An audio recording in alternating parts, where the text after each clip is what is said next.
Today is August 23rd, 2010.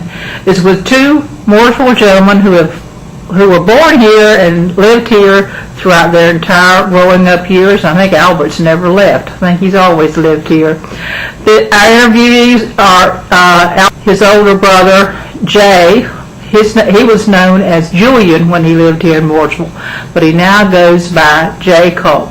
So we thank you for doing this interview for us, gentlemen. And tell us, what was it like when you were young boys growing up around in Mooresville? I guess the question is, where do you start? When Albert and I talked about this, I think we need to remember that the period we're talking about is from the mid-40s till about the mid-50s. We were both born in the late 30s, 37, 38. And our memory probably doesn't get real clear until about the mid-40s, but those were right after the war. We don't remember much of that period. But the most interesting thing to me was that was right at the beginning of the civil rights restlessness. We didn't really see much result of that or hear about it until the 50s, which is really when a lot of folks got active. There were sit-ins in Charlotte, Greensboro, which had no effect at all in Mooresville. The civil rights laws weren't passed until the 60s. But I think the way that impacted us here in Mooresville was not at all. We grew up at a time when there were two entirely separate races. We didn't see our black American friends, African American friends. We didn't interact with them. We didn't go to school with them. We didn't play sports with them. They lived in an entirely separate world. And that continued all through the time we were in high school and even into college. So I think with that as a backdrop, it was not an unnatural situation then. It was the accepted norm. We had some family that visited from New York, and before they ever came up in the house to see us, we saw them taking pictures. And we went down to find out what they were taking pictures of. And they said, the bus station, which was right beside us. What's so big a deal about a one-story red brick bus station? Look at the sign over the door. It says colored. Well, I never noticed it before. This was the depot. This was the old bus station on Broad Street. On Broad Street. South Broad Street. On South Broad Street. And that's just around ours where I could name on one hand the black people we knew by name. They were cooks, waiters, hospital attendant, the lady that did our clothes, laundry for us at one time, and a wonderful lady that kept Albert and I when Mom went back to work after we got of a certain age. But that's just a backdrop as to what period we're talking about. One other story, and I'll leave this. There were two sisters, black school teachers, that lived on Academy Street. They lived there as long as I could remember, although I never remembered or thought about it. And one day somebody came up to us and said, "Did you know that so-and-so of these black ladies live on Academy Street?" And I said, I never thought about that. And when I did think about it, I realized, well, they've been there all my life. We just never saw them. Mm-hmm. But enough of that. That's where we were in as far as race relationships at that time, particularly in Mooresville. So what part of Mooresville, where did you live in Mooresville? Albert?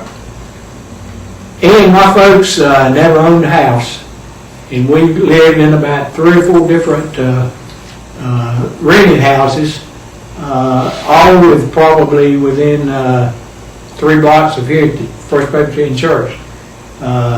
First place we remember living was right down from the church, beside on the corner of Academy and West Center. West Center. We lived there for a while. We lived there, interestingly enough, while we lived there when FDR died. Mm-hmm. Then we moved down to where Julian was talking about, down beside the bus station. And then we moved on down South Broad Street to a small house across from the library.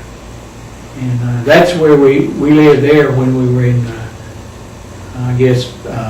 junior high school and in high school. And like my brother said, it's kind of hard to know where to pick up or what to say and what not to say. But well, you attended South School. Yeah, that's a good place to start. Schools. We went to South School, which of course was the old South School. It's now the present site of the First Baptist Church. I don't know if they use it as a recreation building or a fellowship hall or a soup. I think they used it as a soup kitchen at one time. But we went there for grades 1 through 6. Then we went to junior high school for 2 years. Junior high then was what is high school now.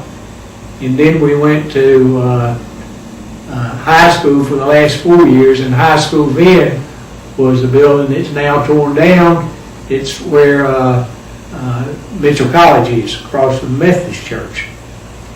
I guess I remember one thing that kind of dates maybe Mooresville, maybe me, but when you were in the 6th grade, you could be a what they call them, Safety patrol. Safety patrol.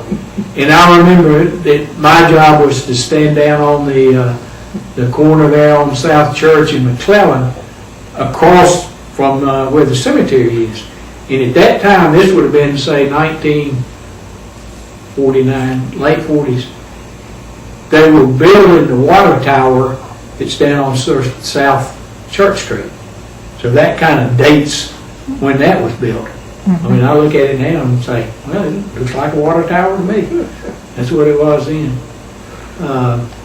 Pick up on something you want to talk about. The exciting thing about being a safety patrol officer, and I'm sure we were officers and not just patrolmen, was we got to wear I guess it's a Sam Brown belt that goes a white web belt across your chest and around your waist, and you had a big nickel-plated badge, and you got to tell all the little kids when to cross the street.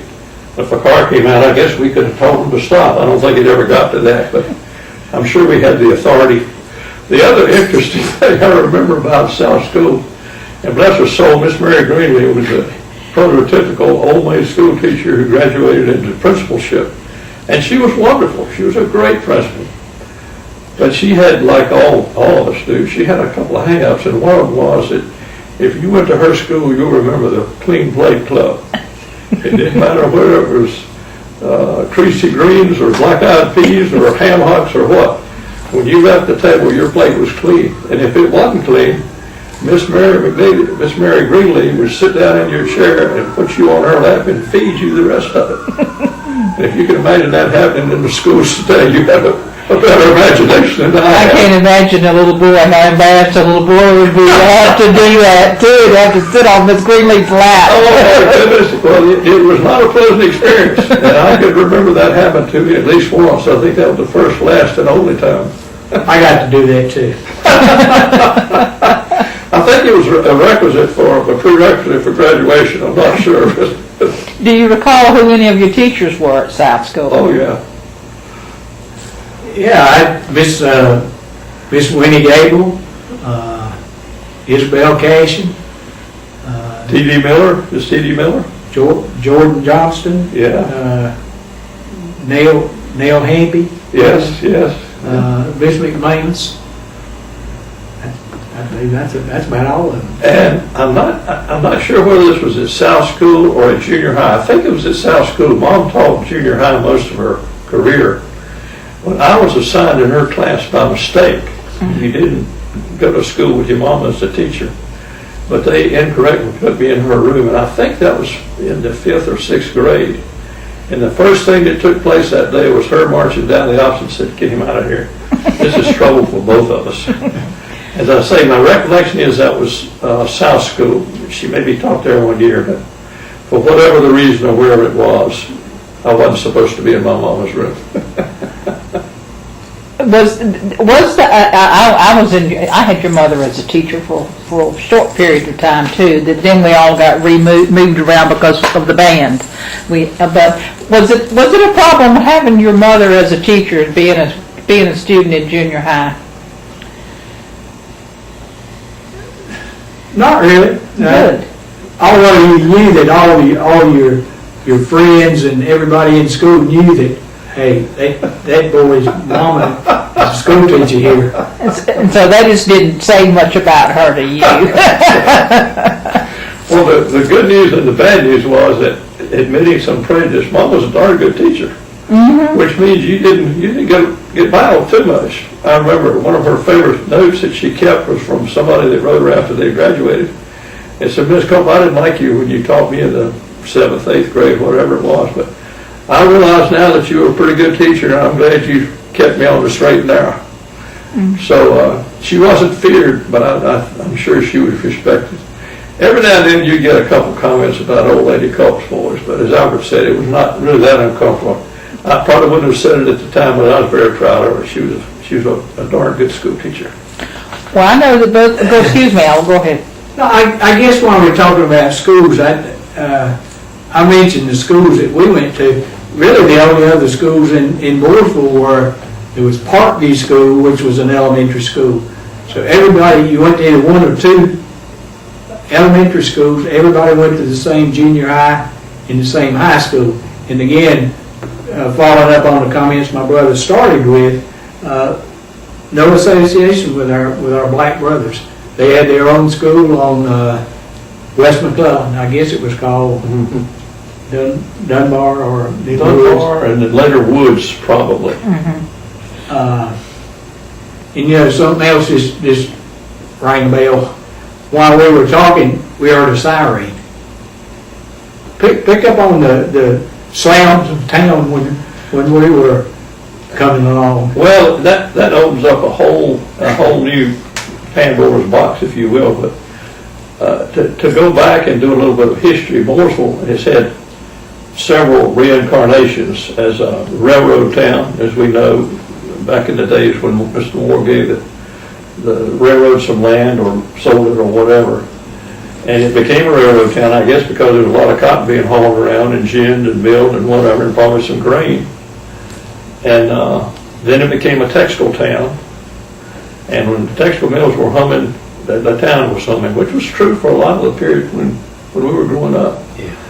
And I guess from there it became, I don't remember those interviews because I wasn't here, but it became the port of Lake Norman. The Catawba River and Lake Norman have had a tremendous impact, not just on Mooresville, but Charlotte and Denver and the whole surrounding area. And now it's a NASCAR town, so Mooresville's had a number of reincarnations, and I don't remember the comment that led me into this long harangue. I was supposed to talk about something else. Bells and whistles. Bells and whistles. Being a textile town, you heard the whistle at the change of every shift. The lower mill, which was Mooresville Mills, Burlington Mills, whatever, depending on the time you were there, had a shift change at 3, 11, and 8, or 3, 11, and 7. And at 7 in the morning, 3 o'clock in the afternoon, and 11 o'clock at night, you'd hear the whistle blow to signal the change in shifts. And then the fire department would always sound off at noon, as I recall. Yeah. So you'd hear it wasn't a steam whistle, but it was a very distinctly different sound from the mill signaling the change of shift. And then the train sounds. As I said, Mooresville was really a train town. And there were always at least 2 or 3 trains coming through here when we were little. One of them rather late at night. We always lived within just what we figured, 30 feet or so of the railroad. We'll say 100 maybe. Maybe 100 feet of the railroad track. And I hear people complain now about the train that comes in once a week from the other side of town. Well, we had it once or twice a day, every day, right in our front yard. The biggest complaint I can remember was Mother didn't like to clean the curtains and all the window hangings for all the soot and the black and the dirt. Yeah. But we could slip over there when nobody was looking and not tell Mom and Daddy, put a penny on the tracks and hope the train wouldn't knock it off or ride it off before it got flattened and pick up a nice souvenir. And one other thing I remember, this is almost like Hollywood, but way, way back when, and I think we were living at across from the library, but they repaired or replaced a section of track down at the next crossing, which would have been Magnolia? No, the next crossing down would have been Wilson. Wilson Avenue, that's right. They repaired a section or replaced a section of track down there, and I can remember what I think they call the Gandy dancers with their long handle, what am I trying to say? It's just a tool that they use to move the section of track, and then they would put the spikes in there and drive it into place. It's just a dozen or more of these tall now. They looked like they were all 8 feet tall and 2 feet wide, and they had their sledgehammer driving those spikes in once they got the train in. It's really been an interesting time to grow up. Yeah. I guess the only other noise that I remember that was I'll say it's a regular thing is back then you had the fire department that put out fires. You had the ambulance, which was Cabin's funeral home. Right. They either did funerals or answered the call for accidents or wrecks or that sort of thing. And they had their siren going when they went out on the call. Right. And the fire department, back then you didn't call it, there wasn't a 911, you needed the fire truck to come and put out a fire. There were boxes all around town at strategic locations. It would be on a utility pole, and there's a red box like you pull a handle and the fire truck would come to that location, and then you'd stay there and wait and say, hey, there's a fire right up here or right up there. But they weren't a rescue squad. They were the fire department. And they knew where to go because the number of blows on the whistle is. Right. We have that big box at the museum that the fire department has given us that where the wires were connected so that when it blew so many whistle blows, then you knew which box that was and where the fire was close to. So if you were sitting in church and you rang 22 and 22 was on the corner where you lived, you got up and went home.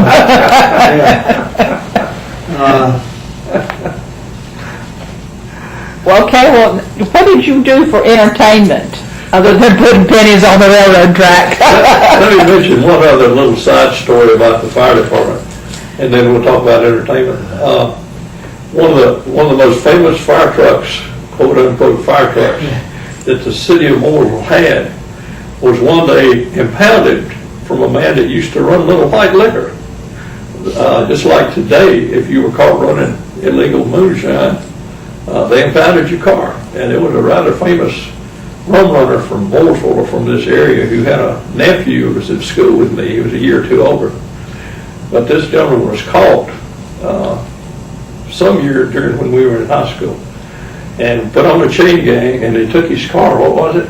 It was a truck. It was a truck. Ford truck. Ford truck. Late 40s or early 50s Ford truck.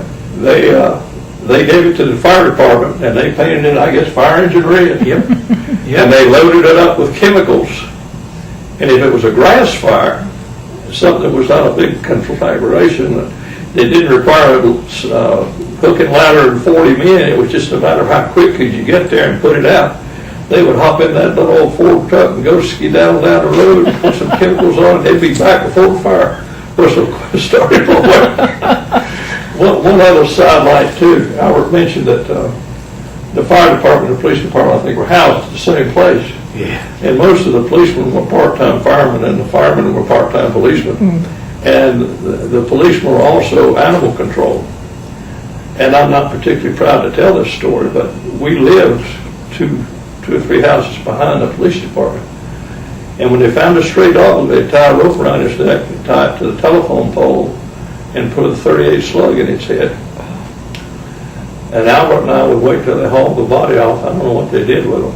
I don't think they ever shot cats. They only shot dogs. It's the only thing I remember. But we'd go up there and get the empty .38 special casings and put them in our collection, I guess.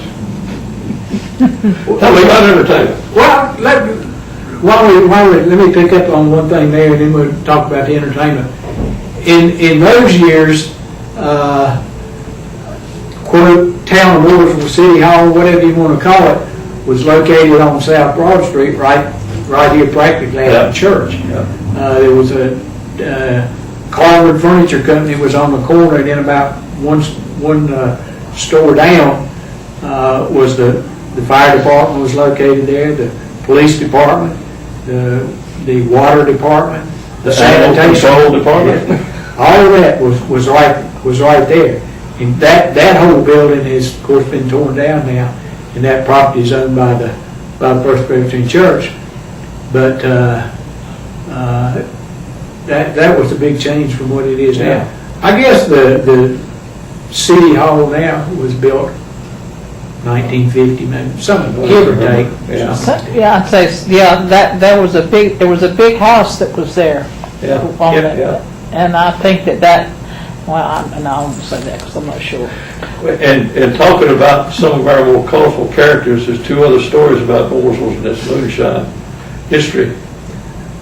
At least once or twice a year, the local police or the Ireland County Sheriff's Department would confiscate an illegal run and make a big splash, literally, and be featured on the front page of the Mooresville Tribune. And the police captain would always picture on the front holding up a pint or a half gallon of what and pouring it down the water sewer. And the joke was the rest of the 40 cases were stored upstairs for a Christmas party. Whether that was true or not, I don't know. There was also a gentleman here that reputedly did a little bit of body work for these guys, lowering these things and chopping them and channeling them, putting special springs in them. And he got tired of being the middleman. He said, I'm going to get on the front line where the money is. And I'm tired of watching all these guys make the money. So while he was fixing up John Jones' car, he fixed one up for himself. He got caught on his first run. Whether or not that's true or not, I don't know, but that was one of the local legends. Tell us about entertainment. Oh, gosh. I guess the one big thing then was the Brown swimming pool and skating rink. Yeah. That was 2-3 miles out of town on the Mount Olive Highway. This was a family.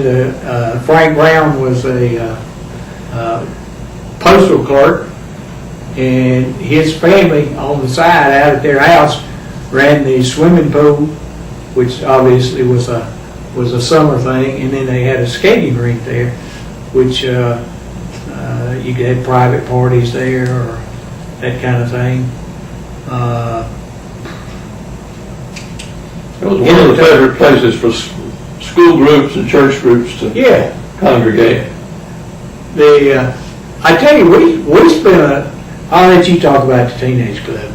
Teenage club. If that's what you want to call it. Yeah. Well, it was primarily for teenagers, at least we thought it was. Certainly on Saturday nights, but it's where the War Memorial is. It's the same building. Yeah. And I can't remember when it was built, but it would have been in the, mid to late 40s, early 50s. Yeah. And the big deal was, there was not a lot to do around here. That's no secret. It was a typical small town. The movie was about the most exciting thing in town. And they had a late show on Saturday. Now, the late show probably started at, 10 or 11 o'clock. It didn't run until midnight. Maybe started 9. Maybe 9. But the thing was, when you were in high school, you'd go to the War Memorial Center, the teenage club, and you'd shag and dance and try to pick up a girl. Either that or you'd see her in the movie and you'd climb over the seats and sit beside her and save a dime and hold her hand and walk her home. Not a lot of people had cars. Every now and then I would get the double date, but I think we did as much walking as we did riding.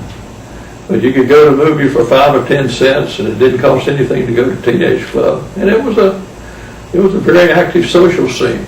That was the place to be on Saturday night if you were a Mooresville high schooler. And talking about the race thing, I never in my entire young life saw a black person in a local movie. Now, they were able to go to some of the movie houses, but they had their own separate balcony, their own separate entrance. And you just, like the rest of our lives, you were totally segregated and sheltered from them. From today's perspective, a very unusual situation. I guess growing up, this I wouldn't call this social, but we spent a lot of time here at church. Oh yeah. Like on Sunday, you'd have Sunday school and formal worship service on Sunday morning.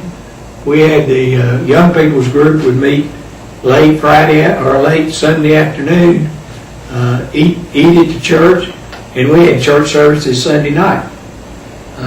Monday nights, We joined the Boy Scouts when we were, I guess, 12 or 11. 11 or 12, yeah. 11 or 12. And so we came over here Monday nights, and then on Wednesday night we had prayer meeting.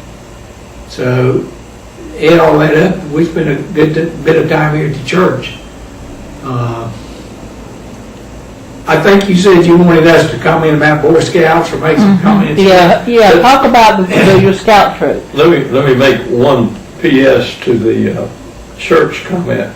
Vacation Bible School was a big part of that too. Yeah. That was the best 2 weeks or 1 week, whatever it was, in the summertime when school was out. And it was strictly a young folks thing. Yeah. We would, I was writing about it one time, and my recollection was that we would learn scripture, we would sing a lot, we would have snacks, then we'd sing a lot, and we'd have more snacks, and we'd learn a verse of scripture, and we'd sing a lot and have snacks. And occasionally we'd play softball or volleyball, or not volleyball, but rollerbat. Yeah. And every now and then we'd even get the preacher involved in it. And that was a highlight of the summer, as Albert said. The church, not just this church where we attended, but churches in general were much more a center of life for young people than they are today. And the Wednesday service was the best because we did more singing than anything. We'd sing the old gospel stuff from the old hymn book, the soft cover edition. Yeah. And that was a lot of fun. And then I also didn't mention the church camps. Yeah. We would go. I never did go, but I think you went one time up on Top River. On the top of the river, up out from Troutman. Yeah. And then by the time I was old enough to go, the presbytery had a campsite up at Old Fort. Right. At 600 acres in the mountains. It was just a gorgeous spot. Camp Greer. Yeah, you worked up there one summer. I worked up there one summer. Yeah. I was a garbage man and a plumber, but as far as the kids knew, I was a lifeguard. That made me pretty special. That was a lot of fun, though. That was those were the good old days, if you'll pardon me. So, go ahead. Excuse me. Go ahead. I'm back up to the theaters. We did go to the movies. There were at various times where I can remember 3 different theaters up on Main Street. Mm-hmm. The Center and the State and Carolina, yeah. And we had the drive-in theaters. Yeah. There was one going out the forks of the road at 150 and the right fork going to China Grove, and then down the other way going down the old Charlotte Highway. There was a drive-in there. And you mentioned to me about there was a quarantine. Yeah, the big polio epidemic that hit Mooresville and a lot of places all the way across the country. Probably, again, I'm not sure of my time, but it would have been in, I would guess, the late 40s, early 50s. And as I recall, it hit its peak. The worst part was during the summertime. Mm-hmm. And we were really pretty much quarantined. You just didn't go out. You didn't get in groups. I don't think it affected school because school was out during that time. But our social life consisted of going to the drive-in theater. And that's where we became introduced to and enamored of the local drive-in theaters because Mom and Dad would go with us and take us to the drive-in.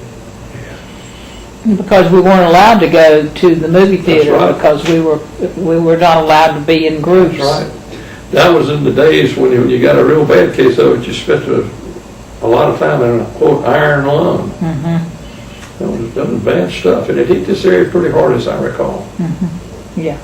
I guess the only other entertainment type thing, the community type sports or organized leagues weren't then what they are today.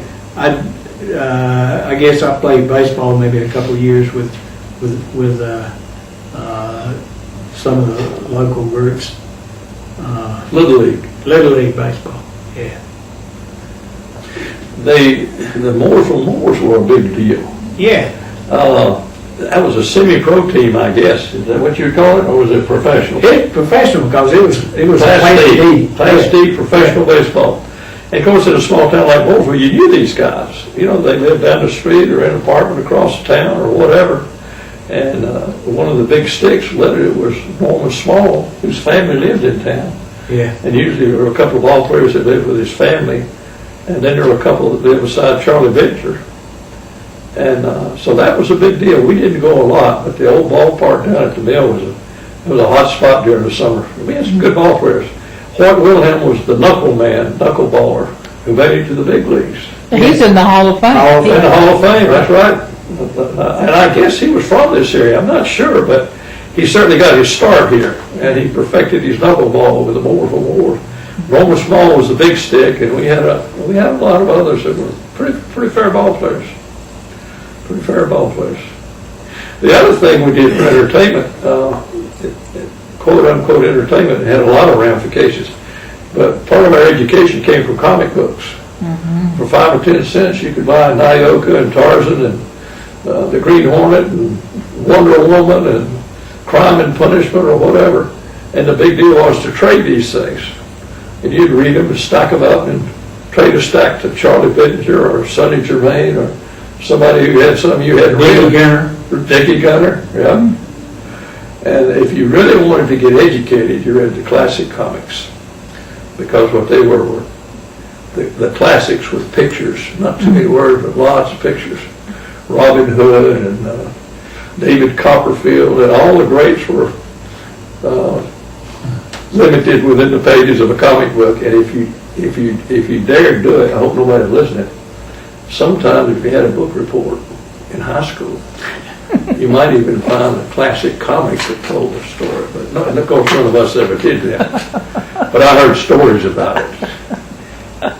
You mentioned comic books. You remember how we carried our comic books when we go to trade with somebody? When we came along in school, the notebook or the notebook paper that you bought was Blue Horse notebook paper. Well, my brother and I, and of course my mom participated in saving them for us, but we saved blue horses. And we were fortunate enough, each year they'd have a contest that whoever sends in the most win prizes, this sort of thing. We both got a Colombian blue and white bicycle. And we put, on the back of these, we put what's called a luggage rack. And it had springs on it that would open up. If you wanted to carry like comic books, we'd stick them on the back and we'd go down to somebody's house, trade comic books with them.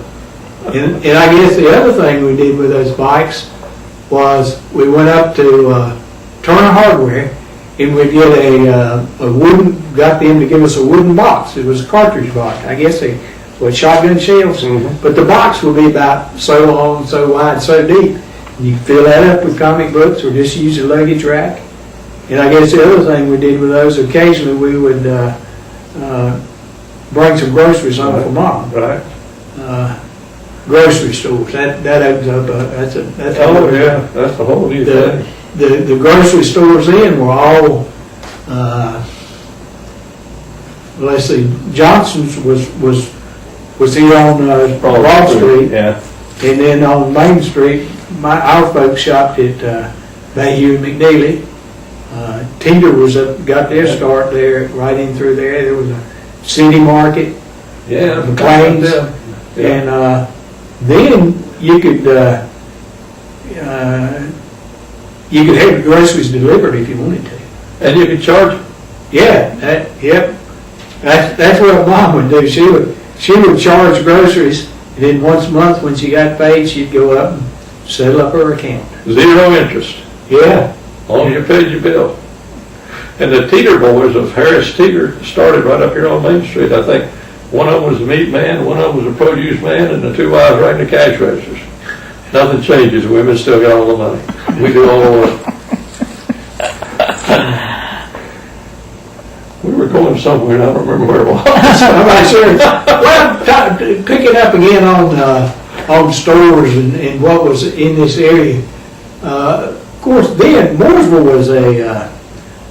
was a small town. Mm-hmm. I remember they had the population in the phone book, and for the longest time it was less than 7,000 people. Yeah, yeah. And Mooresville then, North Main Street, gosh, out about not too far north of where you live, was the city limits that way. The town itself was small. And like automobile dealers, right here on Broad Street, you had Amber and Pontiac right here around the corner from the church. Up in the next block, you had Safety Chevrolet, the Marr brothers ran in, and then in the next block you had Fayetteville's Ford Motor Company. I guess Paul Cherry had, and later one of the Comptons had some type of Chrysler dealership. They sold Dodge or Plymouth or something like that. Lots of dry cleaning facilities in town. Lots of several drugstores. Yeah. And what was the comment you made the other day when we were talking about the drugstores? The fountains. Yeah. The counters where you get milkshakes and cherry cokes and lemon cokes and all those wonderful things. We hung out at Miller's. Yeah. Oranges. We hung out at Miller's primarily, Miller's drugstore, which was, what's the Miller family name? They're members of the church here. Price. Miller's drugstore run by the Prices. But there was Goodman's drugstore. And then there was places like the News Center. I think they may have had a counter. I'm not sure. Nat Archer's or Nat Archer's, but Archer's up near the State Theater. Yeah. They probably Snack had shop. Snack shop. Mm-hmm. Yeah. Another thing that I remember from being downtown was the bakery. Yeah. You remember there was a bakery on Main Street? Yeah. It was kind of across from where the City Hall is now. Yeah. Enterprise Printing Company was up there too. Mm-hmm. And then I don't know which came first, but the thing I remember about that bakery, and this really dates us because I have asked people all over this country of every size, age, color, and description if they sell salt rising bread. I remember salt rising And bread. we probably used to make salt rising bread that would melt in your mouth. The only place that I was ever able to buy that, and that was when we had already eaten up the loaf she gave us for Christmas. She was very, very giving of her bounty. But you hate to ask after the fourth or fifth time, but that particular bakery at one time had salt rising bread, and I'll never forget them for that. That'll always be a cherished part of my memory. I'll make another comment about the automobile dealerships. There weren't nearly as many different makes of cars and models and this sort of thing as there are now. And mostly new cars came out once a year, maybe this time of year, August or September. And it was a big deal to go to the dealerships and look in the windows the night before to see what the new cars look like. Or you can go wait till the next day and go, and they may give you a cup of punch or a cracker or something like this, and you can look at the new cars. That was a big deal. That was a big part of our entertainment. Yeah. That was I guess that was the annual highlight of our entertainment. But people knew what model year they were too. Oh yeah. They could, look at the pictures or look at the car and tell you what model year That's it right. was. There were so few of them for one thing. There were only 3 major manufacturers, and you knew all the styles and body shapes and colors and models, as you say, and you had owned a lot of them. Mm-hmm. If there was a wreck or a fire, or you saw them hauling one down the street, or somebody getting a ticket, there was a fairly good chance that somebody would know who that was. Let me back up to the drugstores, and you mentioned the lunch counter. Let me mention something else. At some point, Goodman Drug Company had a store at the corner of Main and Center. Mm-hmm. And when John Gardner came to town, he bought the store, took it over, ran it, or whatever. But anyway, they had a contest and gave away prizes, and like for every dollar you spent, you could get a point. And not that we bought that many, or spent that much money at the drugstore, but we'd get other people to assign it to the Culps. Long story short, we ended up in that deal winning basketball. So we had a basketball, and at that time we lived in a small house down across from the library on Broad Street. We had a basketball, but we didn't have a basketball goal. So we needed a basketball goal. Well, there wasn't a sports store or any place like that in town where you can buy a basketball goal.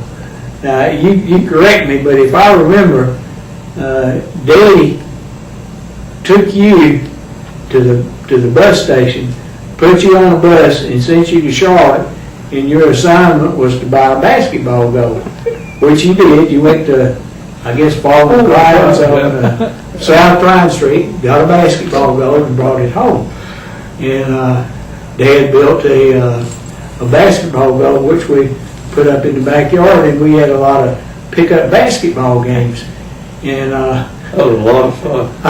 I guess one thing that I remember from that is kind of an aside, and maybe I shouldn't be laughing, but it did have a humorous side to it. Do you remember the time when we were playing basketball and the ball hit the backboard and well, you pick up on that. You tell me. Well, again, it speaks to the time, because horses and buggies, or horses and wagons, were not uncommon. And there was this elderly black gentleman that always used to turn the soil before we would do our garden. We had a big garden in the backyard. Miss Mary McNeely would share it with us. And Mother did most of the gardening, but she always had this guy to come in and till the ground or break it up or whatever after it laid fallow all winter. And he would come up on in his wagon, pulled by a horse or a mule, I'm not sure which. It was gray anyway. Yeah. And he had all his instruments, his plow and tillers and whatever in the back, which were all horse-drawn. And and I'm sure this poor gentleman always felt like we did this on purpose. We did not. We were not that kind of people. But one of those basketballs got loose and ran between the horse's leg. I think he was finished with his work, and he was unhitching the horse and getting ready to put him on the wagon and take him home. And we spooked that poor horse, and he went tearing down the driveway. I think he was about halfway hooked up to the wagon. The wagon was not affixed very securely, but the horse and the wagon went tearing off down our driveway with that young man and our older gentleman in pursuit. And we didn't know whether to laugh or cry. It was not funny. And we were sure we were going to probably get shot or something. Yeah. And when the horse and wagon got to the street and attempted to turn, the wagon kind of fishtail hit a utility pole and pulled a wire or connection loose, and that part of town lost power. That'll be a footnote in our history someday, Bobby. Yeah. Thanks to those Culp boys. Yeah. Really mischievous sort.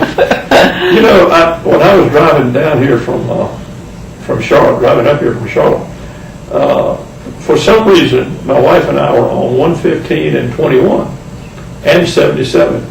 And if you think about it, those three highways tell the story about travel and interstate commerce, if you will, between Mooresville and Charlotte. There's a history of this town. There's the old Statesville or Charlotte Highway 115. And I was particularly cognizant of the fact that you can still see the old railroad spurs, the side tracks that would go into the plants, manufacturing facilities, because everything was carried by rail. And of course, a lot of those have been taken up or asphalted over. You see very few of those on 21. There may still be a few. Of course, down the middle, there were a lot of them because most of the transportation was by rail. And on 77, obviously, there are none. So that's one way I measure the history of Mooresville, is graduating from 115 to 21 to 77. Do you remember what you had to do when you turned 18? Any kind of registration you had to do? Yeah. Did we register for the draft? Yeah. Yeah, I'd almost forgot about that. because I was in college and I knew they weren't going to get me for a little while. But yeah, we had to do that. For Okay, sure. for a young person who's watching this, they don't even know what the draft is. Would you tell us? You got a point. Go ahead. Well, his brother said when you turned 18, you had to sign up, register with the Selective Service Board. And at that time, this was done with Mr. Fred Mora at the Chevrolet Company. You went up there and you officially signed up. And at that time, if you were a male and had decent health, you had a military obligation in the United States. And there were different types of deferments available. Brother and I both went to college, so we got a deferment, if you will, or put in a classification that meant we wouldn't get drafted as long as we were in service. But I got out of, well, you graduated in '59. Mm-hmm. And by your obligation, I guess you joined the Army, which meant for 3 years you were Uncle Sam's man. 3 years of active duty. That's right. And the way I did fulfill my obligation, I graduated in 1960, and then you couldn't get a job bagging groceries in a supermarket without having your military obligation fulfilled. So I joined the National Guard, the Reserves, went 6 months active duty, 2 weeks every summer for 6 years. We originally drilled on Monday nights, but then we switched to 1 weekend a month. But that's the way I did mine. I guess the other thing you could do, if you were drafted, it was 2 years, right? 3 years. I thought one was 2 and one was 3. For some reason, they got me for 3 years, and But you signed up, didn't you? I signed up. Yeah, that's why. Yeah, if you were drafted, it was 2. I got you. Yeah. And if you signed up, and like Albert said, when I graduated, which was a year before he did, of course, all the colleges had their recruiters there. There were people from the banks all over the country, and the textile mills, and the shipping companies, and whatever, from California to Florida to Maine. And as soon as you walked in the room, they'd say, "Hello, what's your draft status?" And after I heard that 6 or 8 times, I said, well, I better do something about my draft status. And Albert became what we used to call a weekend warrior. He wanted to take his service in small bites. I said, I'm going to go in there and get this over with. They ain't going to ruin my weekends for the rest of my life. Where did you serve? I was in the Army Security Agency. That was a big deal that really didn't amount to a hill of beans, but since it's been 25 years, I can let the secret out that the security agency monitored foreign radio links, teletype links. And some of them were right interesting. All you could see were groups of 5 characters that were all encoded. But this was during the time of the Cold War, and Russia had put up the Sputnik. And I was stationed in California. There was a station there because, due to atmospheric conditions, geography, and a lot of other things, it was a hot site to pick up certain radio links. And thus little plebes didn't get in on it, but the old timers up there would actually monitor the links where the Soviets were putting up their missiles. And although they couldn't translate what was going on, they knew by the different types of signals whether it was a launch and whether it was successful or not. And I remember one time in the late 50s or early 60s, they said, you're going to see the Sputnik go over tonight sometime between whatever. And sure enough, there was the blinking light up in the sky. And we knew the Russians had successfully launched their little blinking light satellite. Right exciting. Although we were here during the war years, because of our age, I don't remember a lot of that. Of course, when we graduated from high school and had to register, one of the other things I remember, we talked about Miller Drug.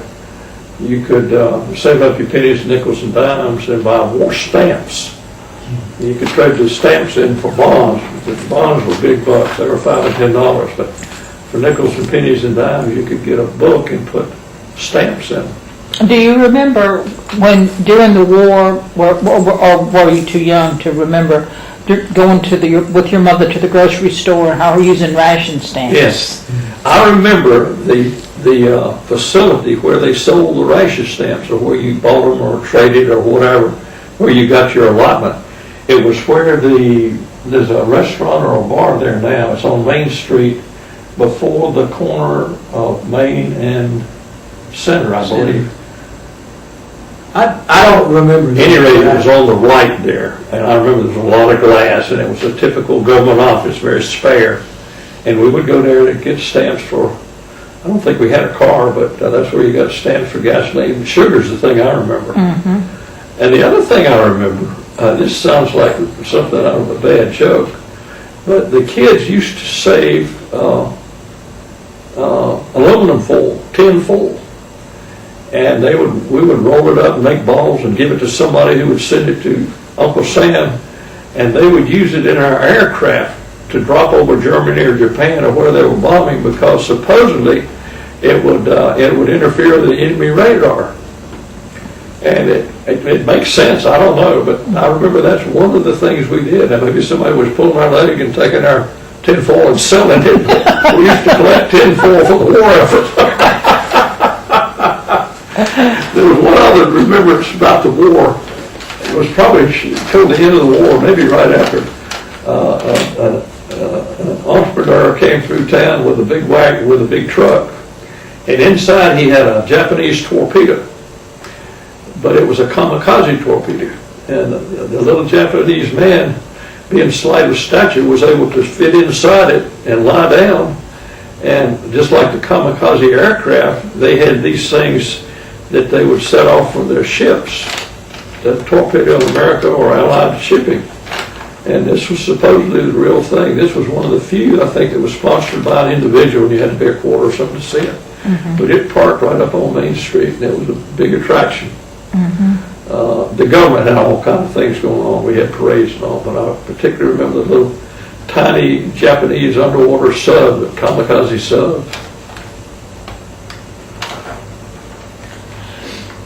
Have you covered everything on your list, Jay? Oh, no. Talk for 10 more hours. You mentioned Boy Scouts. Yeah. You got time to talk about Scouts? I want you to talk about Scouts, yes. Tell them about Scouting. We joined the troop here at First Presbyterian Church with Troop 5 Mooresville. Mitchell Mack was our scoutmaster. Mitchell was a good guy. Mitchell was a good scoutmaster, good businessman, good whatever. Good friend. Good friend. He kind of stayed behind us, and his father stayed behind us too, Mr. Side. But Mitchell would always meet with us on Monday nights. Back then he wasn't married, and the first couple of years we went to Boy Scout camp. He went with us, and Mitchell was a smoker, and he huffed and puffed with the rest of us when we were in the water, if we were swimming or taking life-saving course. But he was a good, real trooper. Of course, you probably want to comment about Mitchell anyway. Well, as Albert said, Mitchell was a textbook Boy Scout leader. I mean, he could do it all. He did it all. He was personally involved with all of us. He knew us. Most of us came from the church where he attended also. And his father, who was also very involved in scouting. And Mitchell just took a personal interest in us. If it weren't for Mitchell and my baby brother pushing me, I would never have become an Eagle Scout, which both of us did. But I also worked for Mitchell at the store when I was in high school, and then later did some part-time when I was in college. And it was just a wonderful family. Scouting was quite a big deal back then. There were quite a number of troops in town. Yeah. Most of the major churches had a troop. And I learned something just this week that I didn't know. I got a form letter from a scout, an older man, younger than I am, but older, who collects memorabilia from scouting, early scouting days. And there was a black scout council in this area, which I never heard about. And they had their own separate camp. They had their own separate badges, their own separate leadership. But it was in part sponsored by or supported by the Piedmont Boy Scout Council, which is the one we were involved in. just another vestige of that separation from our times, which until recently I never knew anything about. This man was having a hard time finding something out about Camp James or something like that. I didn't know what he was talking about until he explained later that that was the site of the Black Boy Scout camp. Really? We went in the summertime, either 1 or 2 weeks to Lake Lanier. the Lake Lanier up at Tryon. Tryon. Yeah. And it was a wonderful experience. Scouting was quite a thing. It taught us first aid and swimming and rowing and canoeing and cooking, and I never did real well in cooking. Somehow I got the badge and I quit at that stage. Well, the fact that both of you became Eagle Scouts says an awful lot about you gentlemen, because I know that that's something that's very time-consuming and very difficult to do, and it takes a lot of dedication and perseverance. Well, it takes a mother and a family. We had good parents behind you. Mom was, she was dead set on us making Eagle, and unfortunately I dragged my feet, and as I said, Albert and Wally Wallace were pushing me. Mother was pulling me, and I was distracted by these young things that wore skirts, and I just barely made it before they started taking too much of my time, and Scouts got left in the dust. But Mitchell was obviously a tremendously big part of that too, and our dad. So it was a really good experience. And Scouting was a very important part of our much more important part of the community fabric than it is now. Although I think it's made a resurgence in the last few years. Ian, you asked us if we'd gone through our list. I could probably hit a couple more high spots.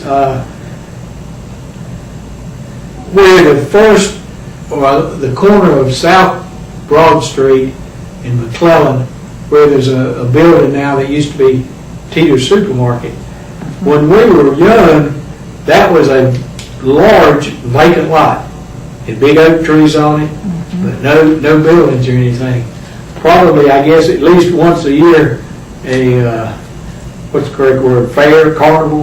Carnival. Would come to Mooresville, and that's where they put their rides up and everything.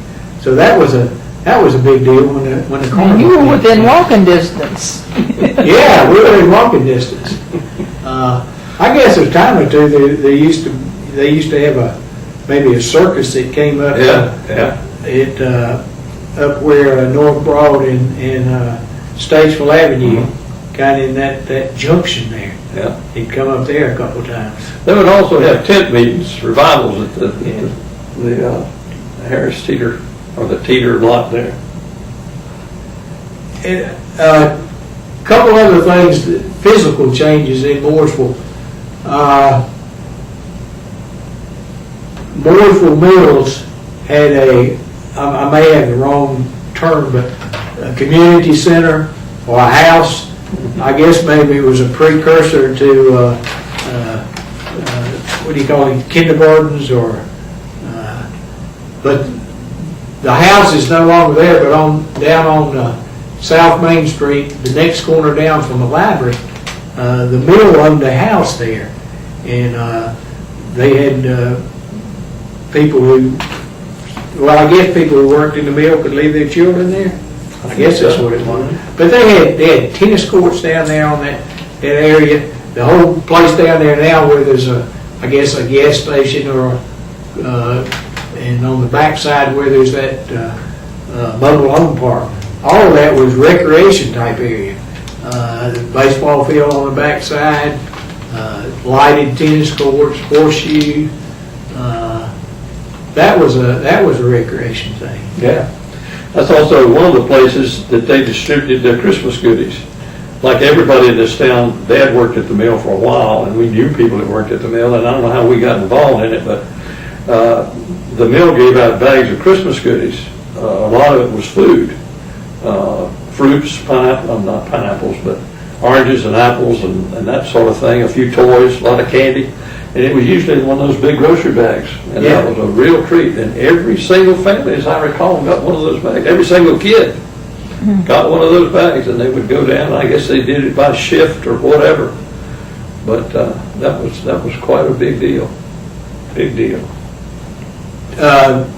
churches, across the street from there where there's I guess it's a condominium now. It's a Second Presbyterian Church, I think is what it was called. But that church, of course, has since moved over to, I'll say, the new part of town. Fieldstone. Back in behind Fieldstone, South Magnolia. That facility moved to built a new building over on the new part of town. Came Fieldstone Presbyterian. I guess on North Main Street there was a Lutheran church and there was a ARP church. Both of those moved out to the other side of town. Lutheran Church had a very active scout troop too, as I recall. Yeah, they were one of the big ones in town too. You mentioned that when you first got started, something about laundry. Yeah.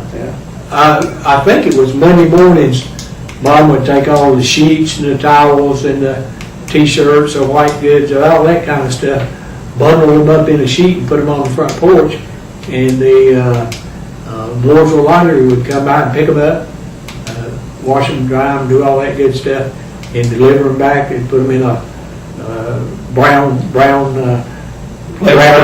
Yeah, plain brown wrapper, and delivered them back to us. The last place that I remember that facility being located was across from that. Was it Wesleyan Methodist? There's a there. I guess there are condominiums now, but that building there at Iredale and Spatesville, it's now used to be the Mooresville Laundry. Of course, they dropped by the wayside.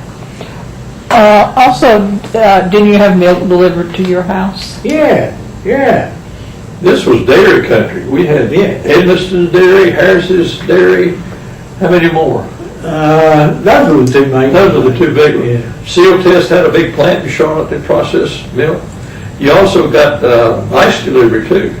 I can barely remember that, but you put the ice cart in the window, and depending on how it was turned and the color, that would tell them how many pounds you wanted delivered that day. And we were among the elite, like most people, frankly.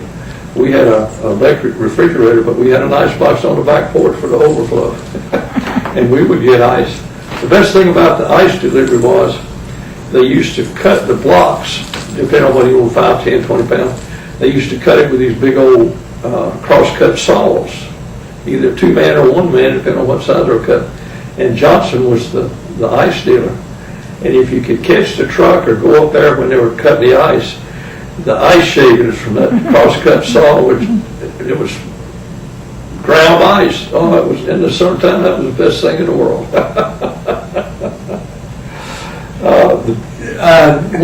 One other thing that just came to mind. When we lived on the corner of Academy and Center, talk about the house or the building that was directly behind us. Oh, yeah. That at one time, as I recall, was also called a, quote, community center. Not like the one down at the mill, but it was a community center, and that might be my word, in the sense that the civic clubs met there. It was a big old 2-story white frame house directly beside where the telephone company was. And the best thing about the community center, other than the Kiwanis and the Rotary and whoever had a place to meet, was the fact that Miss Fred Morrow was usually the cook. She had done the cooking in the school systems. And Miss Fred Morrow, and I will admit some prejudice because she was another member of our church, and her son Bill was a friend of ours. She made the best yeast rising rolls you have ever eaten in your life. And when they were meeting over there at night, Bill would come over and say, "Mama's got some of those yeast raised rolls. You want to come over and have a few?" And he would bring us hot rolls from the kitchen with butter, and I thought I had died and gone to heaven. He was a good friend, and she was a wonderful cook, and that made a nice combination. A couple of real quick just highlights. Stone Street's Cafe. bus rides were part of the transportation back in those days. Very few people had that. Very few people had cars. A lot of people didn't have cars, especially during the war.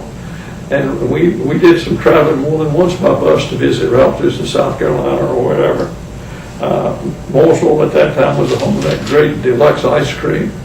Mooresville's deluxe ice cream. Daddy won a .22 rifle one year on a punch board. And that was probably gambling. I'm sure it would have been frowned on by the preacher. But you would pay a quarter or 50 cents or what, which was a lot of money. And you would punch your sight out on this cardboard thing. And there was one big prize. And one year he won the rifle, a real .22 rifle. And during the war, that was like, took the word as its weight in gold. And he took us down a creek outside of town, and he let us shoot it a couple times, and he sold it. And looking up at the picture of Mr. Robert Ashton White here at First Presbyterian, Mooresville was favored in a way that I don't think anybody can appreciate now. In that, after his death or retirement, they had a trust fund called the Robert Ashton White Bible Lecture Fund or something like that. And we had ministers from all over the country, some of the biggest names in the business, if you will. Some of the greatest theologians and preachers of the time. Peter Marshall was here. James Cleland from Duke University. George Harris, I can't remember. I think he was Methodist. But right here in this church, we had some of the most famous theologians of the day that would come here and preach, as I recall, probably a Thursday and a Friday, and then a final kickoff on Sunday morning. Dr. Gutsky from Atlanta. Yeah. Man from George Gutsky. You've got a better memory than I have. And I remember one of them smoked a cigar. And somehow that was so incongruous. You know, these world famous evangelists and theologians didn't smoke cigars. He made no apologies for the fact that he was a cigar smoker. It didn't seem to hurt his theology. I don't know. Clothes back in those days. High school, if you were really in, you wore peg pants, drape pants. And if you got them tight enough, you couldn't get them over your feet. You'd have to put a zipper in the side. And they had fancy pockets and different colors. And if you were shagging and danced, man, that was the thing. This was a big farming and dairy community. And it's still interesting, as I said, driving down 115, not 21 so much, but 115. There's still a lot of fairly good-sized farms around here. Most of them are growing houses now, but there's still some farms. And back in those days, obviously, there were dairy cattle were big and cotton. And you would see the wagons, horse-drawn wagons, come up to the cotton gin, and they'd come out the other end with a bale of cotton. It was a wonderful place. It really was. The other thing I remember that was not peculiar to Mooresville, but tied into the war thing. Back in those days, everything wasn't made in China. It was made in occupied Japan. And I remember going to Cherokee one time, and the only thing I could afford was a teeny little drum. And it was a cardboard cylinder with a piece of rubber stretched over the top. And when I got it home and turned it over, it said, made in occupied Japan. I was the most disillusioned cowboy in the whole city. Wrap it up. You got something else? A couple other quickies. A lot of gasoline or service stations back when we were growing up, and even on up late 50s, early 60s. But after I did my 6 months active duty, I went to work in Charlotte, and this was in 1961, and I bought 95% of my gasoline from RT Young on 115, just below the city limits, 25 and 9/10. You don't see that anymore. Put a 2 or 3 in front of it, you're about there. I remember, excuse me 1 second, to talk about the gas. I remember double dating one year with Jimmy Spears, whose dad would let him have the car on Saturday nights occasionally. Jimmy let me double date with him once or twice.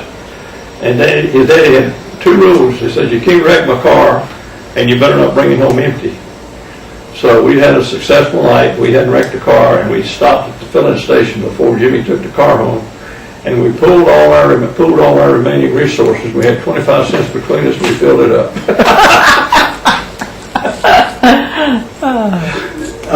Doctors, when we grew up, several doctors had their offices on Main Street upstairs. I remember a couple of the dentists, the Boyles brothers, had a upstairs office. Dr. Bidger started upstairs. I think Mac Anderson had a Dr. Sloan? Yeah. And then another thing, we kind of we were cognizant of cars. We like to see, big car Buicks or Cadillacs. Mooresville's full of Cadillacs now, but gosh, back then, Dr. Wren, Dr. Sloan, Dr. Painter, Dr. McClellan, Dr. Taylor, they all drove Cadillacs. I guess the only other people that I remember that drove Cadillacs were Marshall Crouch and Robert Holzhauer. Yeah. Robert Holzhauer, who made his money at the Iron Works, making textile machinery parts. And it was a thriving business for a while, but you don't get a lot of calls for textile machinery parts nowadays. I remember Mr. Crouch. Mr. Crouch was in an interesting business. He had his office on Main Street in an old filling station. And it kind of belied the fact that the man made his money. He was a hard worker. He earned every bit of it, but he made a good living. He was probably one of the biggest people in the house moving business back in that day. And Albert and I got our love for automobiles and interest in them partially from our dad. And it used to intrigue us that when we'd walk up Main Street, we'd see Mr. Crouch sitting out front sometime, and there was his Cadillac and his Lincoln. He had one of each. And we couldn't figure that out. Nobody had one of each. I mean, we knew we could afford it, but why? Why not get two or whatever? So I think Dad finally asked him one day, it used to, every time we go by there, it would just drive us crazy. And Daddy asked him one day, he said, Marshall, and I hope you don't mind my asking, but I noticed you got a Cadillac and a Lincoln. He said, why do you have one of each? He said, well, Banks, that was my dad's name. He said, Banks, when I go to Raleigh or Charlotte, and I messed around with Uncle Sam with these state boys and all the big money people, said, they expect you to drive a Cadillac. He said, if you don't drive the Cadillac, you can't play the game. So I got a Cadillac. He said, I sure would like to ride in that Lincoln, and if I'm on by myself and I got to go across the country, I'll drive a Lincoln. So he had one car for each of the two purposes. I think my list is almost exhausted. How about you? No, but we'd be here for another 10 hours. You got a point there. I think you would agree with me. We grew up in an interesting time. We grew up in an interesting place. Yeah. Mooresville was small time, but we liked it. If you really wanted to go to big city, Charlotte wasn't that far away. Go a couple 100 miles, you could be the beach. 100 miles the other way, you could be in the mountains. A lot of advantages we thought in a small town. The people you knew uptown, the guy at the hardware store, the grocery store, or the clothing goods store, see him at church on Sunday. Yeah. You see him at school. I know what our clothes on. I mentioned the clothing goods store. What do you remember about buying shoes in Bell up on North Main Street? We were talking about this the other day, and it's hard to believe because this again would have been in the late 40s or early 50s. You could go into Belk's department store, which was on Main Street up near the old State Theater, and get your foot x-rayed. And that's the way you got your shoes fitted. And if the x-ray people knew then what they know now, they'd have probably shot us all or sworn up down we wouldn't live to be 12 years old, because you could go down even if nobody was looking, you could play with a machine. You could stick your foot up there and push the button and wiggle your toes, and that's the way you determined if you had the proper fit. A genuine bona fide x-ray machine sitting right there on the floor in the shoe department. Yeah. Well, guys, I really thank you for all these wonderful stories. It brought back a lot of memories for me too, and it's very obvious that you two had a great had a lot of fun growing up We here did. in We Mooresville. really did. And love to talk about it, obviously. Yeah. We appreciate the opportunity to share some of that with you today. Well, thank you so much. Thank you. We certainly enjoyed it as much or more than you did, I'm sure.